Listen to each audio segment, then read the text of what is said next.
அடங்கி நடப்பதும் அண்டி பிழைப்பதும் அடிமையாய் இருப்பதும் என் வரலாற்றிலே கிடையாது என்று பேரறிவிப்பு செய்த தமிழகத்தினுடைய வெற்றி தளபதி தலைவர் அவர்களுக்கு நன்றியை தெரிவித்து, நமது தளபதி சொல்வதை மட்டுமல்ல சிந்திப்பதையே சிறப்பாக செய்து காட்டுகிற எங்கள் கட்சியினுடைய பொதுச் செயலாளர் தாய் அண்ணன் ஆனந்தன் அவர்களுக்கும், மேடையில் இருக்கிற அனைத்து முன்னோடிகளுக்கும், முன்னால் இருக்கிற எங்கள் இளம் படை தளபதிகளுக்கும் முதற்கண் வணக்கத்தை தெரிவித்துக் கொள்கிறேன்.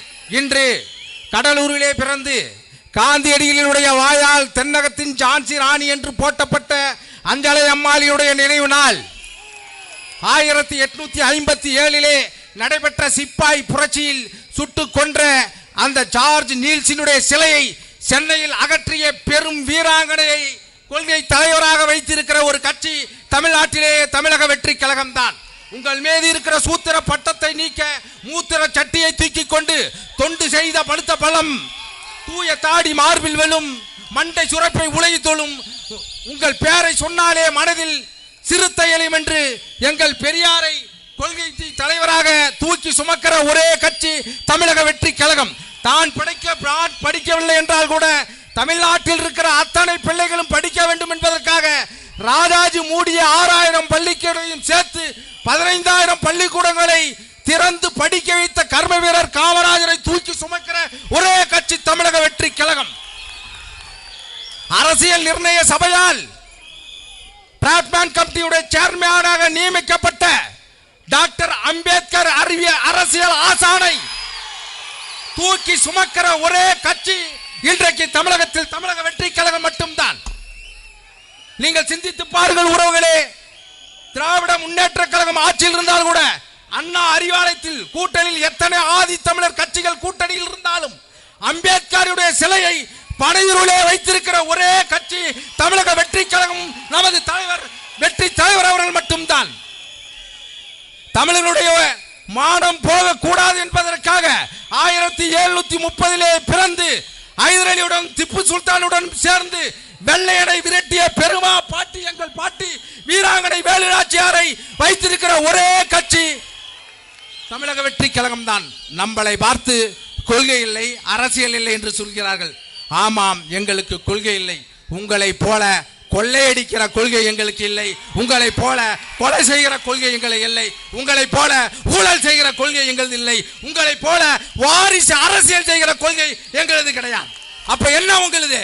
பிறப்புக்கும் எல்லா உயிருக்கும் சிறப்பொவ்வா செய்தொழில் வேற்றுமையான என்று 2000 ஆண்டுகளுக்கு முன்னே பாட்டன் வள்ளுவன் எளிய குரலை முகப்பிலே வைத்து அரசியல் செய்கிற ஒரே கட்சி தமிழக வெற்றி கழகம். உங்க குறிக்கோள் என்ன? அல்டிமேட் குறிக்கோள், இறுதி இலக்கு என்ன? எல்லாம் எல்லாருக்கும் என்று சொல்கிற பேரறிவிப்பு செய்த கட்சி தமிழக வெற்றி கழகம். எல்லாம் எனக்கு என்று சொல்கிற கட்சி திமுக. தன் கட்சியவே குடும்பமாக நினைத்தால் அது தமிழக வெற்றி கழகம். தன் குடும்பத்தை மட்டும் கட்சியாக நினைத்தால் அது திமுக. நம்மள பார்த்து சொல்ற நம்ம தளபதிக்கு அரசியல் தெரியலன்னு இந்த சொன்னாரே நம்மளுடைய தலைமை செயலாளர். பாருங்க, நான் ஏற்கனவே ஒரு மீட்டிங் பேசந்தான். உங்களுடைய துணை முதல்வர் உதயநிதி ஸ்டாலின் கோழி குண்டு விளையாண்டு கொண்டிருக்கிற பொழுது ஈழத் தமிழர்களுக்காக நாகப்பட்டினத்திலே உங்க தாத்தா கருணாநிதி கச்சை தூக்கி கொடுத்ததின் காரணமாக பல்வேறு மீனவ சொந்தங்கள் தாலி இருப்பதற்கு காரணமாக உங்க கட்சி சிங்கள பௌத்த பேரினவாதத்தை எதிர்த்து நாகப்பட்டினத்திலே உண்ணாவிரதம் இருந்தாரு எங்கள் தலைவர். அது அரசியல் இல்லையா? காவிரி நதிநீர் உரிமைக்காக அந்த காவிரி நதிநீர் உரிமையும் கருணாநிதி பொதுத்துறை அமைச்சராக இருக்க போதுதான் அந்த உரிமை பறிபோனது.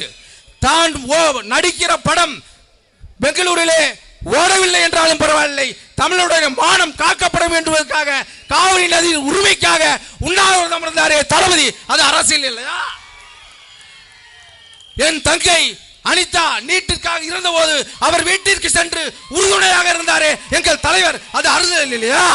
நாங்கள் தமிழ் மாணவர்கள், தமிழுக்கு உயிரானவர்கள், தமிழகம் அமைதியாக இருந்தால் ஏடுகள் தூக்கி படிப்போம், இல்லை என்றால் எரிமலையாய் வெடிப்போம் என்று நாட்டு மாட்டுக்காக முத்த சத்தம் கேட்டுக் கொண்டிருந்த மெரினாவிலே யுத்த சத்தத்தை முனையினார்களே தமிழ் மாணவர்கள், அவர்களுக்கு உறுதுணையாக இருந்தாரே தளபதி. அது அரசியல் இல்லையா? எது அரசியல்? உங்க கட்சியில பெரியவங்களே இல்ல, நாங்கள் முதியோர் இல்லம் நடத்தவில்லை ஐயா. தமிழ் தேசிய ராணுவ படையை கட்டி எழுப்புகிறோம். அதனால் இளைஞர்கள் பெரு கூட்டம் இங்கே இருக்கிறது. ஆகவே நம்மளை பார்த்து அரசியல் இல்லை, கொள்கை இல்லை, தற்குறி என்று சொல்கிறார்கள். யார் தற்குறி? யார் தற்குறி?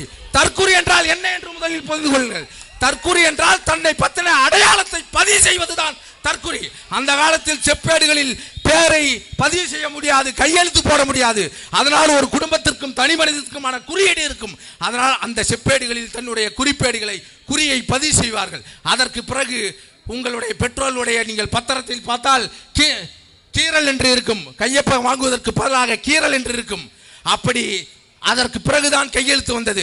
அதனால் தன் குடும்பத்தினுடைய பெருமையை குறிக்கிற சொல்தான் தற்குறி. அதனால் யாராவது தற்குறி என்றால் நீங்கள் கவலைப்படாதீர்கள். நான் தமிழக வெற்றி கழகத்தை சேர்ந்த தன் குறிப்பை என் தலைவன் வெற்றி தலைவர் தளபதி என்று அறிவிக்கிற தற்குறி என்று பெருமையாக சொல்லுங்கள். அதற்கு பின்பு நம்மளை பார்த்து அணில் குஞ்சு என்று சொல்கிறார்கள். எனக்கு இதிகாசத்தின் மீது நம்பிக்கை இல்லை என்றாலும் சரி, ராமர் கூட சேர்ந்து கொண்டு அணில் ஒரு பாலத்தை கட்டுவதற்காக உறுதுணையாக இருந்தது. ஆனால் எந்த வீட்டில் புகுந்தாலும் உருப்படாத ஆமை குஞ்சுகளாகத்தான் இருக்கக்கூடாது. அதனால் நீங்கள் அதை பற்றி கவலைப்படாதீர்கள். என் உறவுகளே, நேரமில்லாத காரணத்தால் உங்களுக்கு ஒன்று சொல்கிறேன். இங்கு இருக்கிற கூட்டம் வேற எந்த கட்சி நான் சவாலிட்டு சொல்கிறேன். பன்னீர்செல்வம் அவர்களே, நீங்கள் உங்கள் இதே போல் ஒரு கூட்டம் நடந்தால் கோழி பிரியாணியும் கோற்றும் கொடுக்காமல் கொள்கைக்காக கூடுகிற ஒரு கூட்டத்தை கூட்ட முடியும் என்றால் அது இன்றைக்கு தமிழக வெற்றி கழகம் தான். ஆகவே இங்கு வந்திருக்கக்கூடிய எனது உறவுகள், நடக்க இருக்கக்கூடிய தேர்தலில் எதிரிக்கு பயம் வர வரைக்கும், உனக்கு நம்பிக்கை வர வரைக்கும் தூங்கக்கூடாது. போய் ஒவ்வொருத்தரும் நீங்க ஒவ்வொரு ஓட்டை வாங்கி காலையில் நடக்க இருக்கிற தேர்தலில் முதல் ஓட்டாக நீ நமது விசில் சின்னம் பொறுத்திருக்க புத்தாடை அழுத்துகிற போது சூரியன் மறையும், இலை உதிரும், தாமரை கருகும், உலக தமிழர்களுடைய ஒளி குரலாக விசில் சத்தம் ஒலிக்கும் என்று கூறி விடைபெறுகிறேன். நன்றி.